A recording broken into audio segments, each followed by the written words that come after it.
Hello，咁今次咧係主要想同大家講就係美國政府咧喺10月1號咧就開始咗停擺呢一樣嘢啦。咁到底係乜嘢嘅原因令到佢停擺呢？咁停擺完之後，亦都會令到環球市場，尤其是黃金呢一方面，會有啲乜嘢影響呢？咁喺今集咧就會同大家去講下啦。嗱，咁今次嘅停擺咧，其實就係自2019年以嚟啦，首次咧就係國會唔可以及時通過咗呢一個撥款方案，令到佢哋個聯邦機構嘅資金咧係中斷咗嘅。咁到底佢停擺咗之後，對全球嘅經濟同埋黃金市場有啲咩影響呢？咁首先第一樣嘢，我哋就要去視乎佢今次停擺嗰個時間。咁如果你話佢係一個短期嘅停擺呢，咁其實對市場嘅影響呢就唔算太大。但係如果佢係超過1個禮拜，甚至乎1個月嘅時候呢，咁就會嚴重影響到美國嘅 GDP 嘅增長。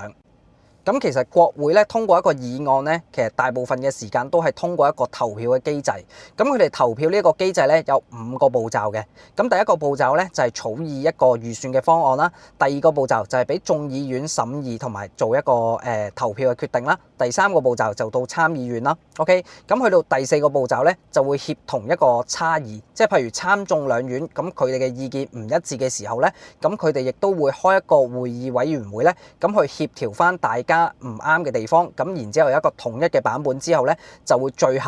終呢個步驟咧就係俾總統去到底決定佢哋呢一個嘅方案係簽署啊定係否決。咁當然啦，你話如果特朗普佢否決咗之後咧，咁其實參眾兩院咧亦都有權係透過2/3嘅人數咧去否決翻總統呢一個嘅否決嘅。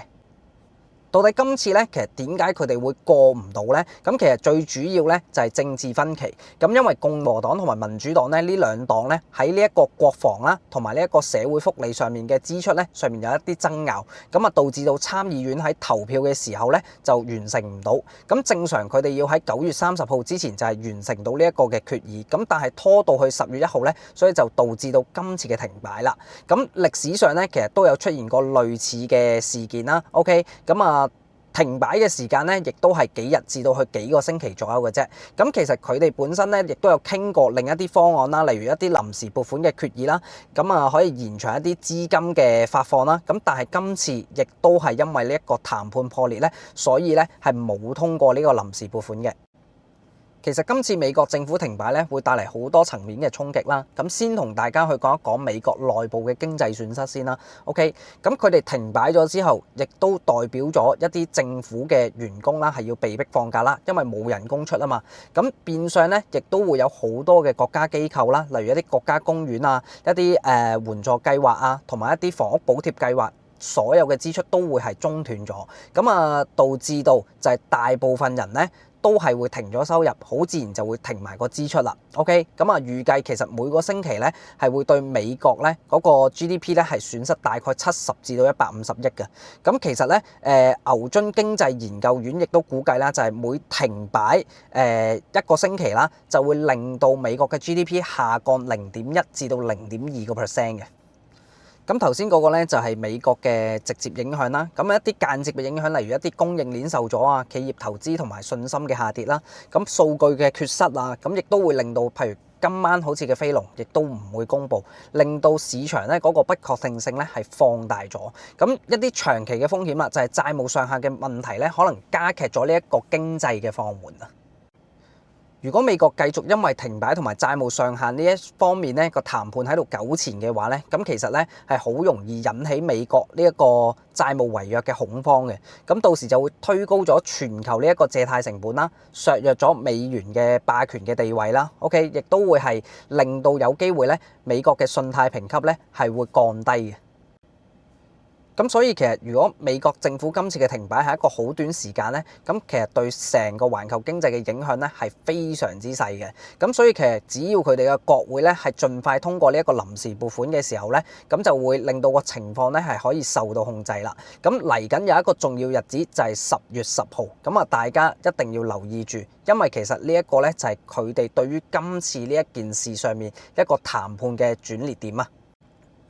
好，咁跟住落嚟，我就會講下到底今次美國政府停擺咧，會對黃金有啲乜嘢影響啦。嗱，如果佢嘅時間係短嘅話咧，咁其實短期內咧，黃金咧係會受到利好，係會衝上去嘅。咁啊，但係大家要記住啊，因為過往嘅歷史咧，其實美國政府停擺嘅時間平均嚟講都唔算話太長時間啦。OK，咁所以其實大部分人咧都可能係會因為炒消息而炒上去，所以短期內個金價咧係會回落翻上嚟，即係先升然之後再回落嘅。咁如果佢真係喺10月10號叫做大家都係傾唔到一個新嘅方案出嚟，協議唔到嘅話咧，咁其實黃金咧就會喺嗰個日子之後咧會繼續上升嘅。咁當然啦，我哋頭先講咗一個好重要嘅重點，就係到底佢停擺嗰個時間長與短啦。OK， 如果佢停擺嘅時間係真係長嘅話咧，其實某程度上都會繼續帶動到呢一個黃金嘅上升，因為其實大家頭先都會透過我嘅內容咧，都會知道咗就係佢哋停擺嘅時候咧，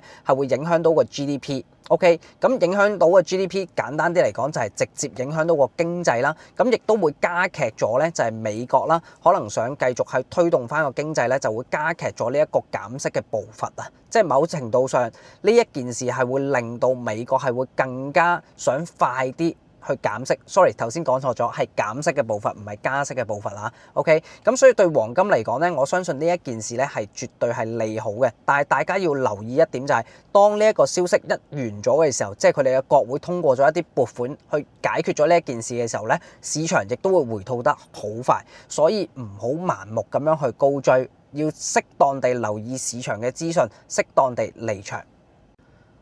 最後俾個參考大家啦，咁喺2018至19年咧，美國國會停擺咗咧就接近35日啦。咁當時咧個黃金咧係升咗大概5%。咁其實咧我哋可以借過往嘅歷史咧去判斷翻就係今次黃金升勢係到底會有幾強咧？咁我哋亦都要係視乎翻就係佢哋今次停擺嗰個日子嘅長短啦。好，咁今日咧嘅內容到呢一度先啦。咁希望幫到大家。咁如果你認為我幫到你嘅話咧，不妨 share、like 同埋俾個 comment 我。Thank you，拜拜。